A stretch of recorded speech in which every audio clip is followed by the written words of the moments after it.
Branch from Geotab. Mike Branch joined Geotab in 2016, where he brings nearly 2 decades of experience and accomplishments as a data scientist, software developer, engineer, and entrepreneur. He sits on the Geotab board, and in his role as Vice President, Data and Analytics, Mike leads the development of data and AI products and strategy was over 4 million connected vehicles and 80 billion data points per day. Most recently, he launched Geotab's new generative AI analytics assistance ACE, which allows you to converse with your fleet. Mike sits on the Canadian Chamber of Commerce Future of AI Council and serves on the advisory boards for Smart Freight Center and the REG. I'd like to thank you for joining us today and accepting to present for us. So this session will be 40 minutes of presentation and 10 to 20 minutes of questions afterwards. With that, I give you the floor, and I would like to ask the audience to give a round of applause. Well, thank you very much, everybody. It's a pleasure to be back here. So I myself am a UT-ITE engineering graduate as well, so as I was walking through some of the halls here, I had some nostalgia. A little bit of anxiety too, because it felt like I'm going to be heading into an exam or a midterm walking up the stairs in SF. Also noticed some changes. I was speaking to Eric and Matt about. The half of SF on the 3rd floor is white now, which is crazy. It all used to be that brown. So a pleasure to be back here. By show of hands, how many people are familiar with Geotab?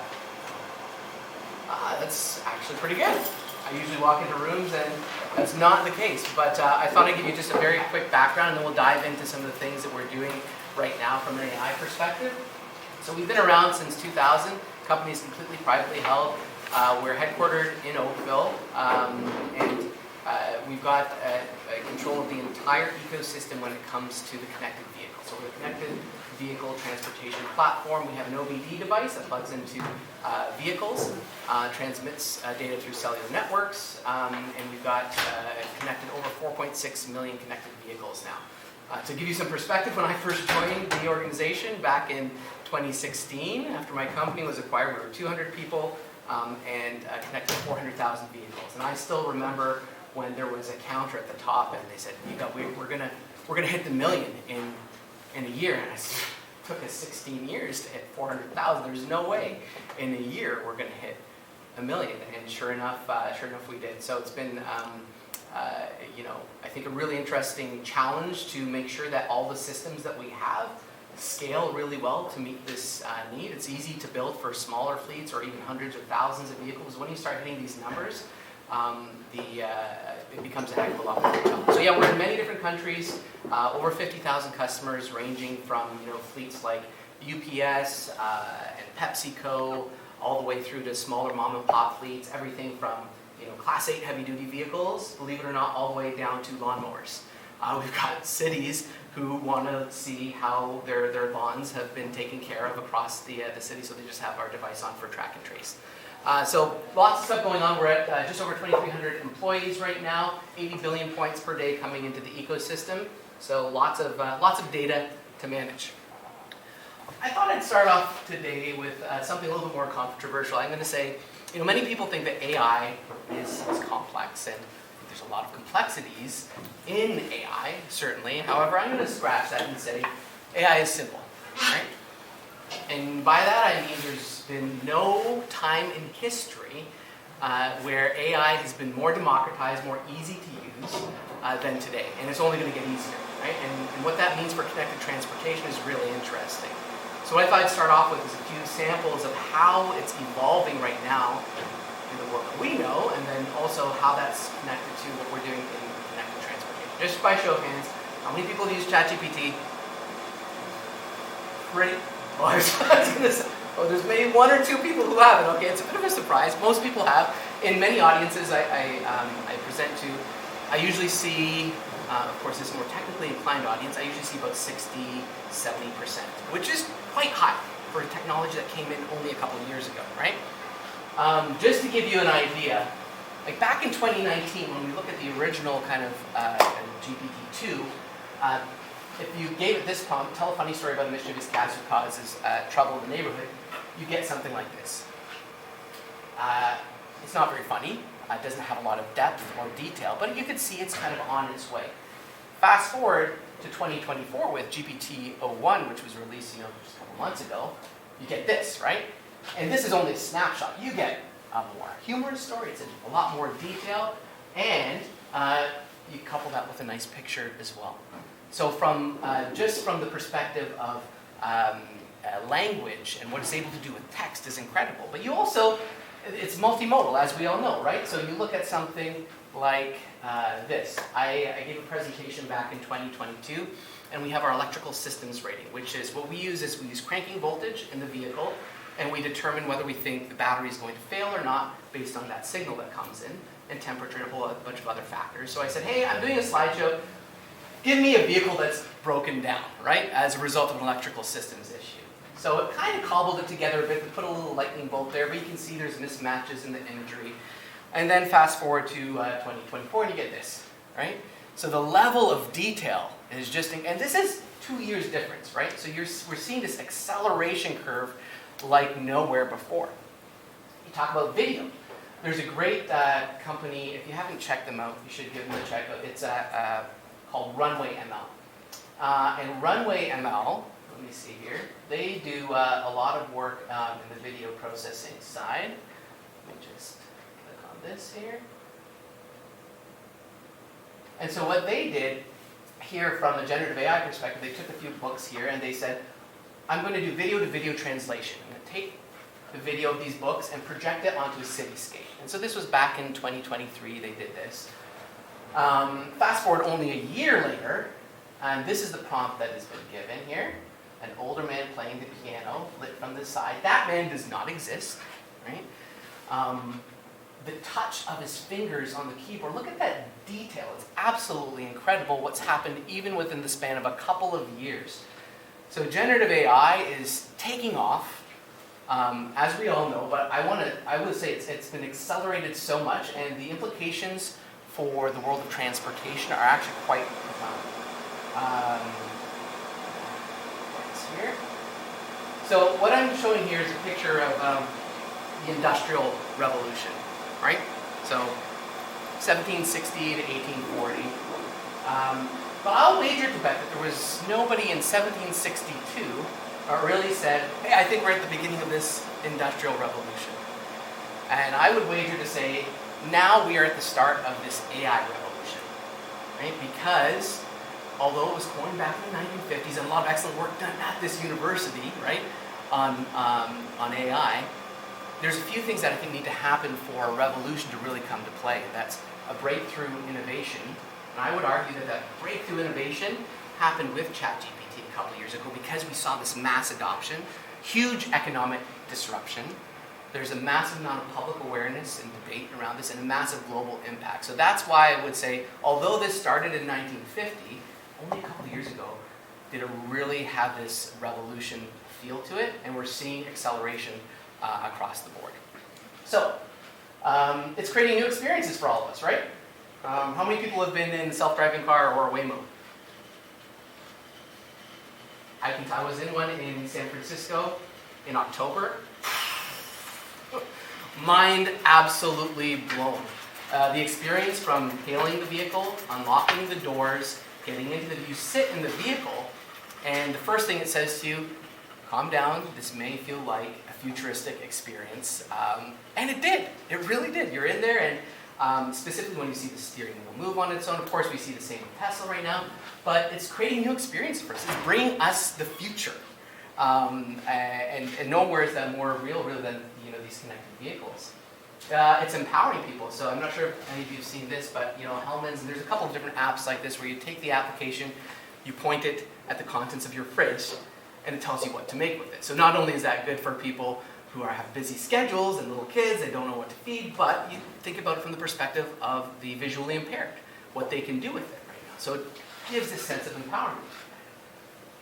And then of course, it lets your imagination go unleashed. I use it not too frequently, but from time to time. I've got 3 kids, 4, 7, and 9. I use it to tell them bedtime stories. So they had a bedtime story about their time in Candy Cane. And my middle kid loves basketball, he loves dinosaurs, and he loves Minecraft. So I said, give me a story about all of that and create a picture, and it shows this, right? So all of a sudden, it unleashes these things in our imaginations that we've never known to be quite possible. Lots of new experiences at this creating. And why do we like it a lot? Well, because AI is really a convenience that saves us time in some way, shape, or form, and hopefully leads to better outcomes, right? I'm not going to play this, but if you guys get a chance to look at OpenAI's demo a few months back, and how many people saw that? It was early summer. Incredible, right? Like, what he was able to do was have a dialogue with somebody in another language, and it wasn't a choppy dialogue. It was real time, right? And so you're able to now all of a sudden communicate in other languages in real time. I had a few colleagues who knew no Korean, went to Korea, could have a very productive business discussion just leveraging OpenAI's ChatGPT. So absolutely incredible. I mean, it can go wrong though. We've seen these conveniences that, we'd like to save us time. You go through a drive-through at McDonald's and order vanilla ice cream, and then you get 2 vanilla ice cream cones with bacon on top. There's also issues with the AI that would process mass amounts of chicken McNuggets, and so obviously it has to be convenience that saves us time, but lead to better outcomes. And the same is true in the world of transportation, right? We want something that is convenience, that saves us time, but leads to better outcomes. So one of the things that we've been working on at Geotab is in the world of safety. So 2 years in a row, we have our large Connect conference, about 3,000 to 3,500 people. Actually, Matt and the team, if you guys are interested, we're having it. It's in Florida this year. We had it in Las Vegas last year. Come on out and see. We have this round table of our top customers, right? So these are customers running fleets across the globe, and we ask them very specific questions from a product perspective.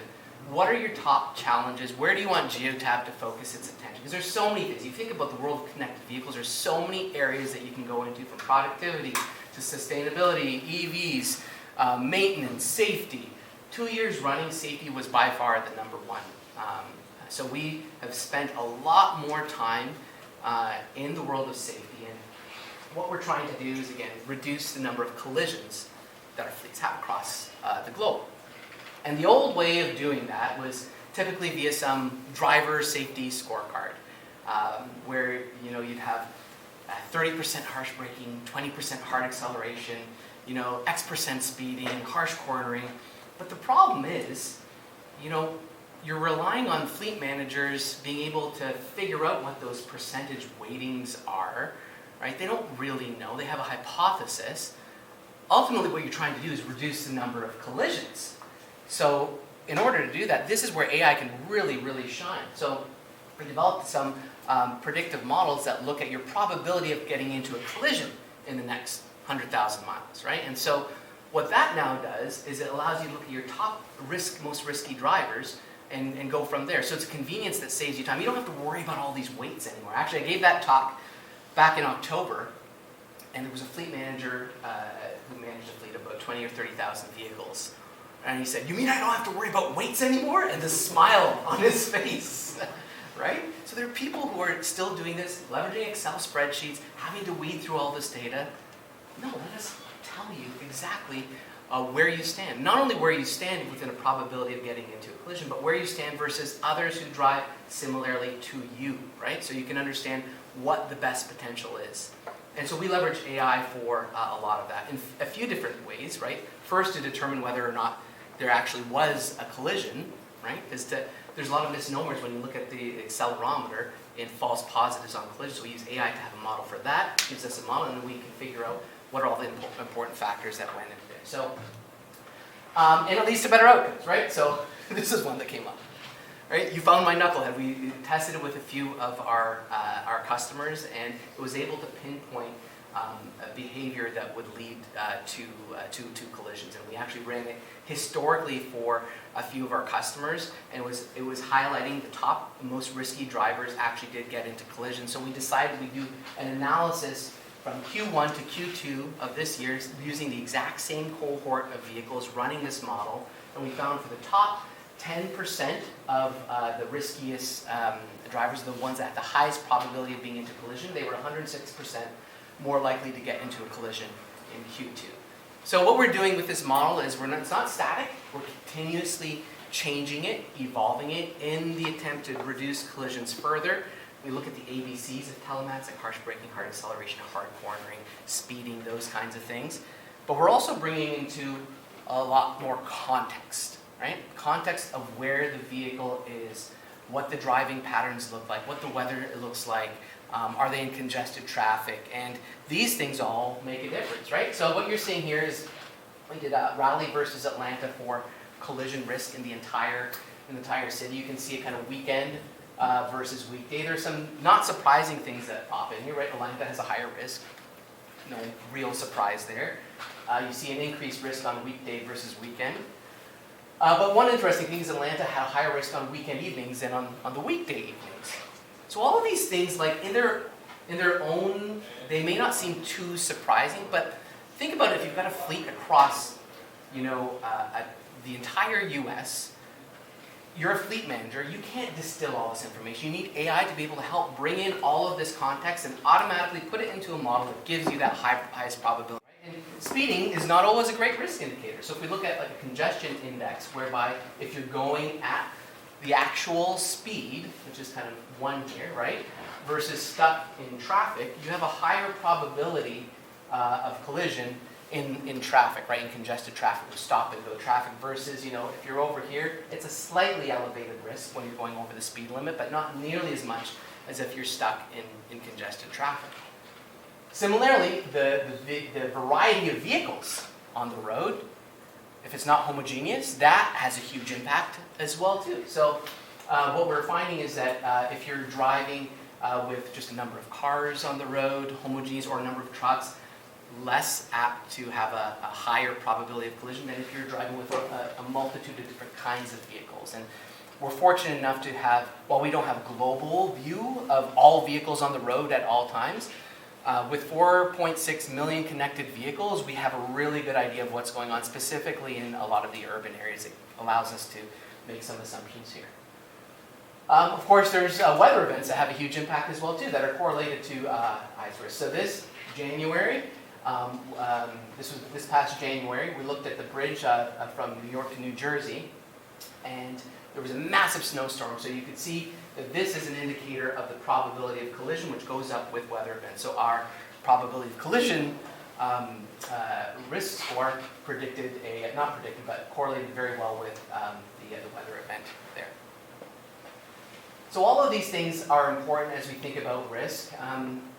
There's also the number of controlled intersections as well. So the more within a tighter period lead to higher risk as well. So 22% increased likelihood of collision when you spend more time in congestion, and 30% increased likelihood when driving through more than one intersection per mile. So again, that equates to rural versus urban driving. So again, not all these things in their individuality aren't too surprising, but combining this all together and giving the fleet managers an idea of who in their fleet they need to focus on, that's where the rubber hits the road, so to speak, and that's where AI can really help.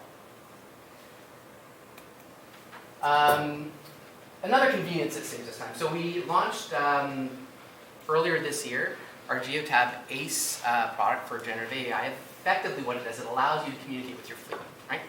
So you can ask it a question, and it can be a simple question, it can be a more complex question, it can be open-ended, it can be very closed. But picture like ChatGPT for your fleet, like having a data scientist in your back pocket, you can ask it these questions and return the results.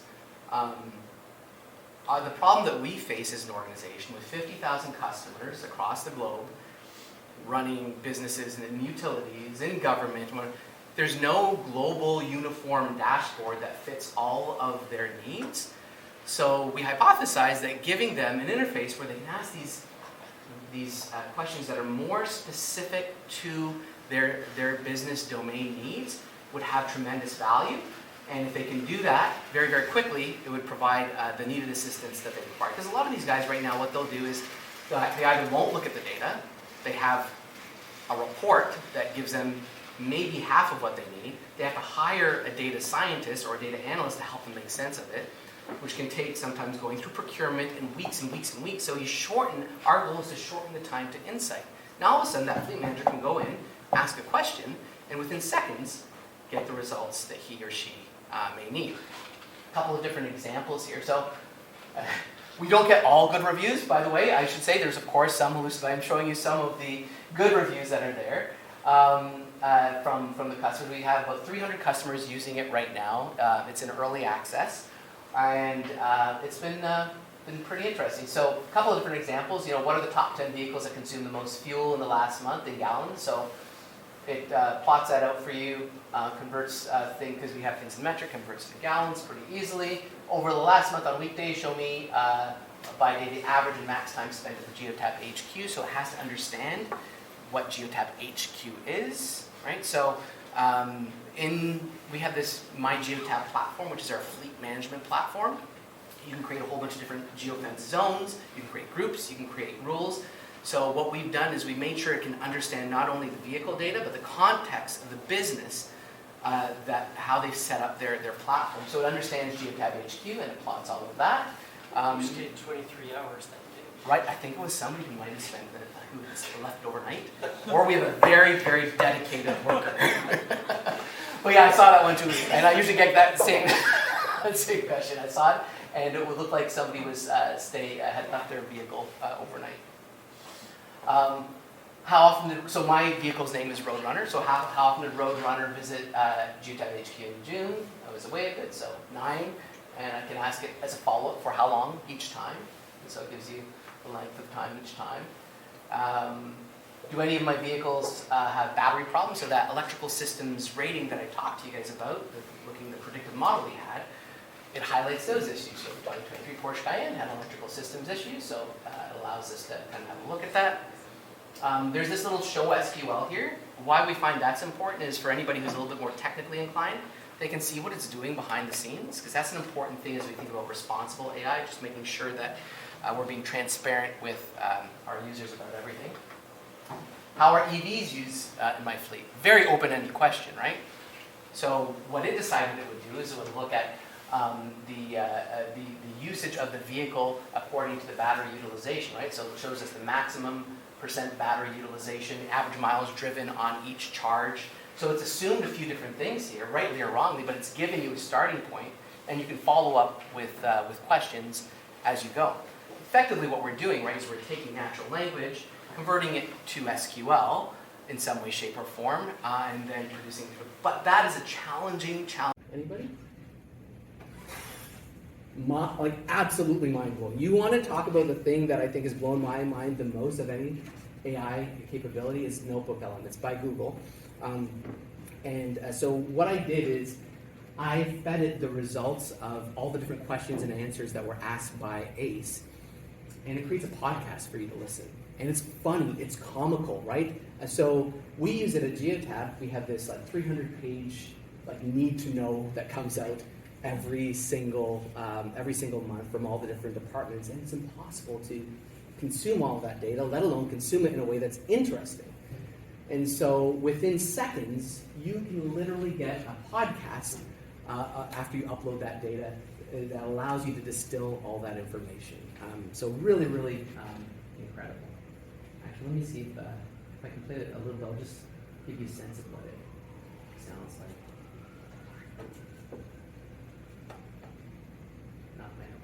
And welcome. Get ready to dive into something you might not expect.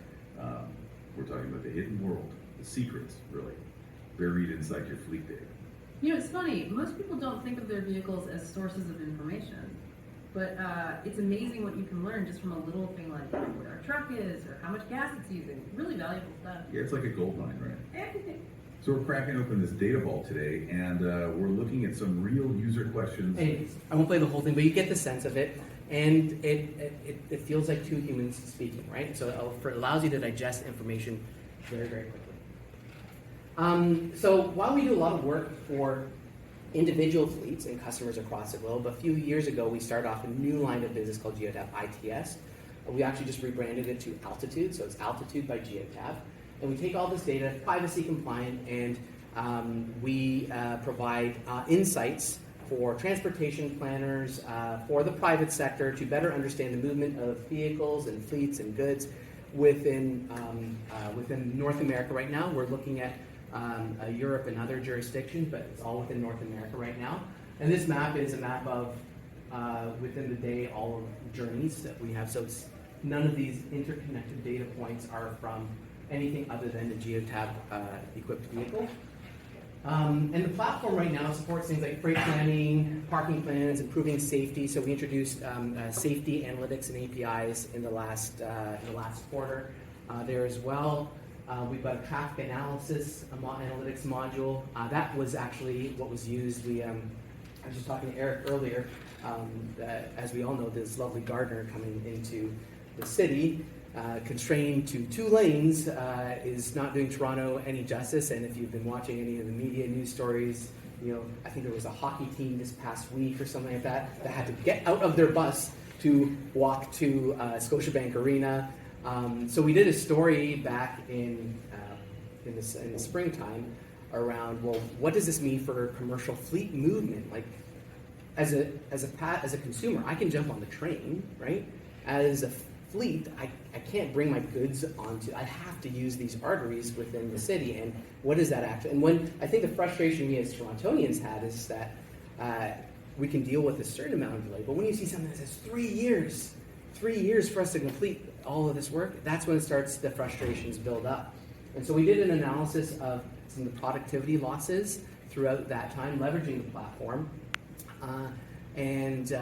I think as a result of some of that work, and other work that has been done, they were able to propose narrowing it by a year. So again, it shows you the power of data, right? People knew it was bad, but now all of a sudden you have data and analytics to support that and informs policy change. So another $73 million got opened up by the government to be able to bring that down. We've got origin destination analytics, so you can create all sorts of zones on the map, and you can make them as minute as possible or as large as possible and look at OD patterns that support things like travel demand forecasting and all this kind of thing on the platform.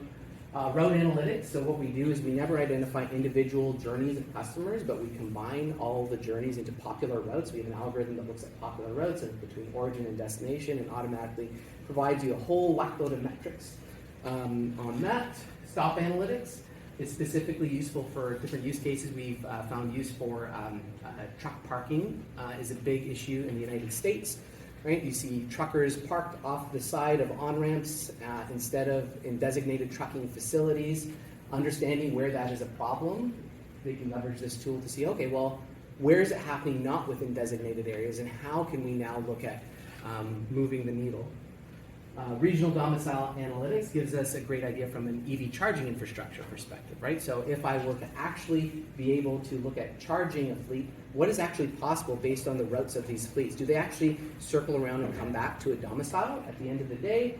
Are they long haul and there's no, that we'd have to implement EV charging over the specific corridor? So it allows people to have an understanding of what's going on at large. All this is available via the platform and via APIs too. So we have a lot of people using it, the data via APIs to better inform decision making.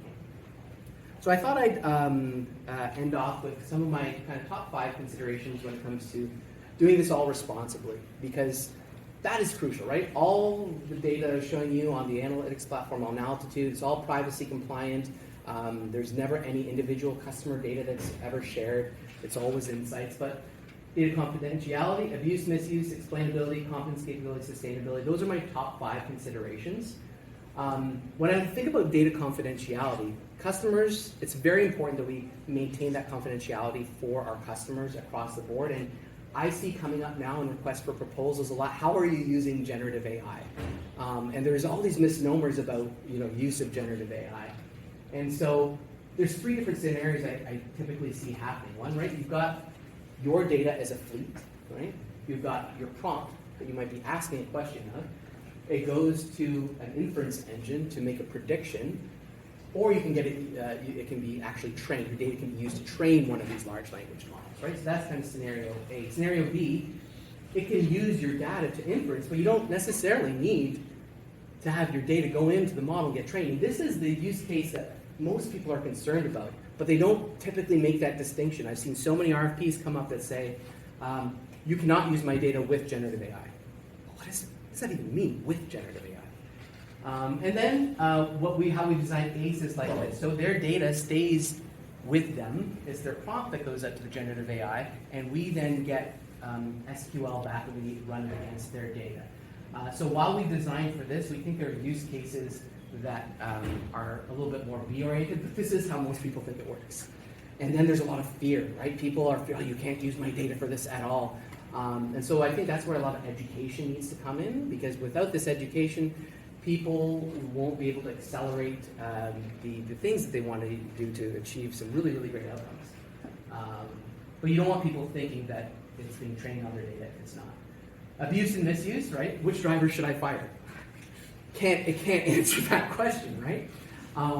And so we have to make sure as we're red teaming this, as we're training our AI, that it doesn't answer these kinds of questions or misuse questions. Who will win the World Series? Well, it's not. It's not supposed to do that. We've seen so many mishaps. I'm sure you've seen the Air Canada mishap and everything a couple of years ago, where there was a huge pricing fiasco. So we have to be really concerned about abuse and misuse of the system. Explainability is important. So I've talked a little bit about how we're being transparent. So how productive is my fleet? So kind of basic thing. Well, what do you mean? Well, productivity means different things. It means utilization, distance, fuel efficiency, whatever. So if I answer utilization, it gives me the answer I wanted. And then you can pick show SQL, and it shows you how it derived that. So if you have a bit of a technical mindset, you can go in, check your work. Interestingly enough, I asked it a follow-up question right after that. I said, tell me something interesting about my fleet. And this was kind of interesting what it did, is it looked at what I had just previously asked around utilization, and it gave me a metric was the vehicle that had driven the most mileage over the last month. And so it just kind of came up with that based on the last couple of things that I asked. I thought that might be interesting. Competence and capability, right? If you ask Gemini, how far did Roadrunner travel in the last week? There's no idea what Roadrunner thinks. Roadrunner's a little animal that runs around, right? If I ask Ace, how far did Roadrunner travel last week? He has to be smart enough to know that Roadrunner is not an animal. Roadrunner is actually one of the vehicles in the fleet, so it has to be instilled with the knowledge of the fleet management platform to be able to answer these questions. Otherwise, it'll go off on tangents and get awry. So competence and capability, very important. And the last one, this is really interesting. We're seeing more and more work being done in this field is sustainable AI, right?